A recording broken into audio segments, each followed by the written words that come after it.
혹시 마음속에서 막 부글부글 뭔가 끓어오르는 것 같은 기분 느껴보신 적 있으세요? 오늘은요, 언제 터질지 모르는 우리 마음속 화산에 대한 이야기를 좀 해볼까 해요. 이글거리는 용암을 품고 있는 화산을 보면 와, 저러다 진짜 터지겠다 싶잖아요. 어쩌면 우리 마음도 꼭 이럴 때가 있는 것 같아요.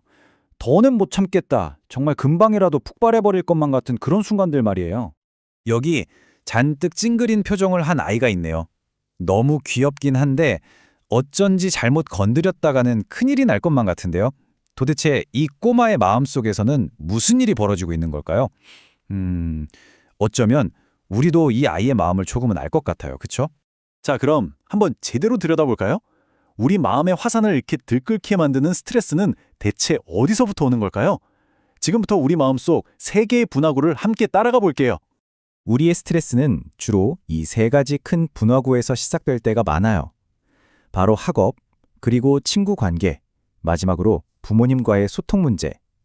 이 세 가지가 어떻게 우리 마음속 용암을 뜨겁게 만드는지 하나씩 한번 살펴볼게요. 첫 번째 분화구, 바로 학업 스트레스입니다.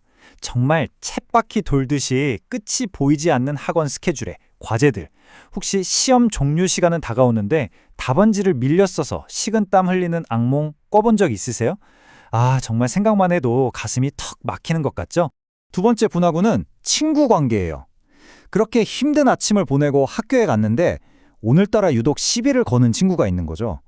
괜히 그 친구 심기를 건드릴까봐 하루 종일 바짝 긴장하고 있다 보면 학교 끝날 때쯤엔 몸이랑 마음이 완전 방전돼 버려요.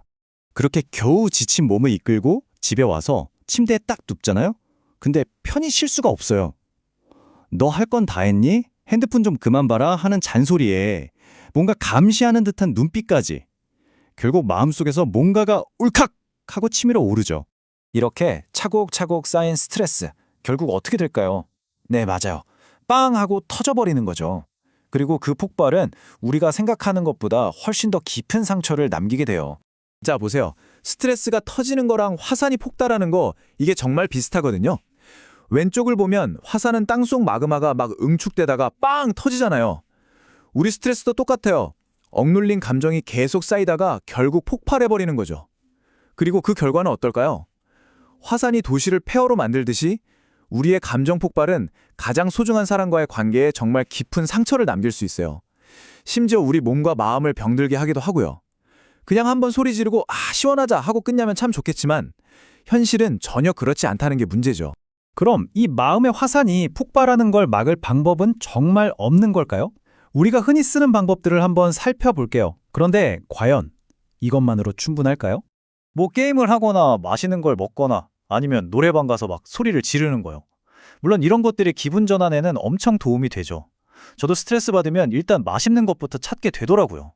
근데 진짜 핵심은 뭐냐면 기분은 좀 나아질지 몰라도 나를 힘들게 하는 근본적인 상황은 하나도 바뀌지 않는다는 거예요.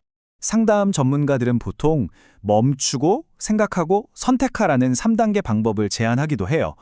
화가 확 날 때 일단 멈추고 다른 방법은 없을까 생각해 본 다음에 가장 긍정적인 행동을 선택하는 훈련이죠. 이것도 물론 큰 도움이 되지만 사실 마음속 깊은 곳에 그 뜨거운 용암 자체를 식히기엔 역부족일 때가 참 많아요. 그렇다면 이 근본적인 문제를 해결할 길은 정말 없는 걸까요? 아니요, 있어요. 성경은 우리에게 아주 특별한 초대의 길을 보여주거든요. 바로 진정한 쉼으로 가는 길이죠.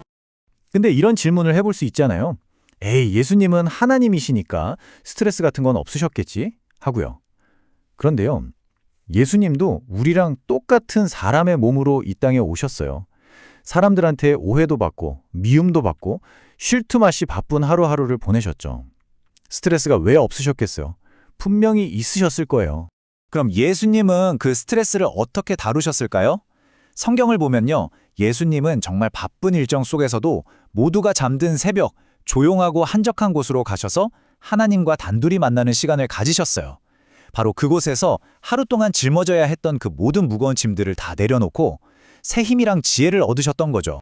그렇게 하나님 앞에서 모든 짐을 내려놓으셨던 바로 그 예수님께서 이제 우리를 향해서 이렇게 말씀하세요. 수고하고 무거운 짐을 진 사람은 모두 내게로 오너라. 내가 너희를 쉬게 하겠다. 이건 그냥 한번 해보는 위로의 말이 아니에요. 우리 한 사람 한 사람을 향한 진심 어린 초대인 거죠.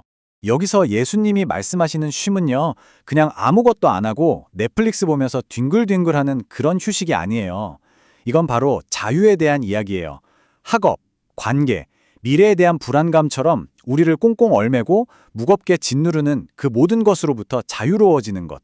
그게 바로 예수님이 주시는 진짜 쉼이라는 거죠. 자, 그렇다면 우리는 이 특별한 초대에 어떻게 응답할 수 있을까요? 그 무거운 짐들 도대체 어떻게 내려놓을 수 있을까요? 오늘 당장 시작할 수 있는 아주 작고 간단한 실천 방법을 하나 알려드릴게요. 기도는요, 절대 어려운 게 아니에요. 그냥 여러분의 솔직한 마음을 있는 그대로 털어놓는 거예요. 마음속으로든 아니면 작게 소리를 내서든 이렇게 한번 외쳐보세요.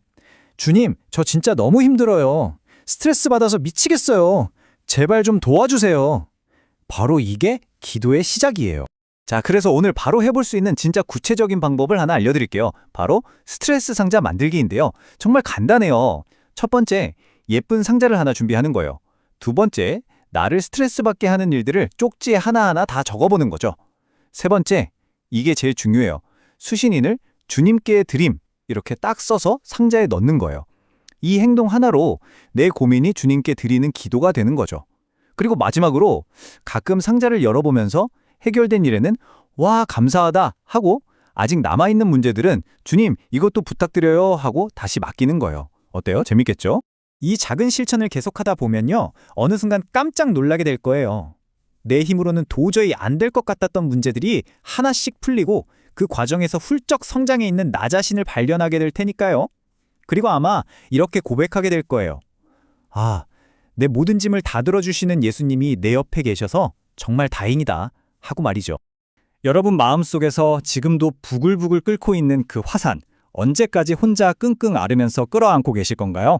오늘 그 무거운 짐을 잠시 내려놓고 조용히 주님께 한번 맡겨보는 건 어떨까요? 여러분을 위한 진짜 쉼과 자유가 바로 거기에 기다리고 있을 거예요.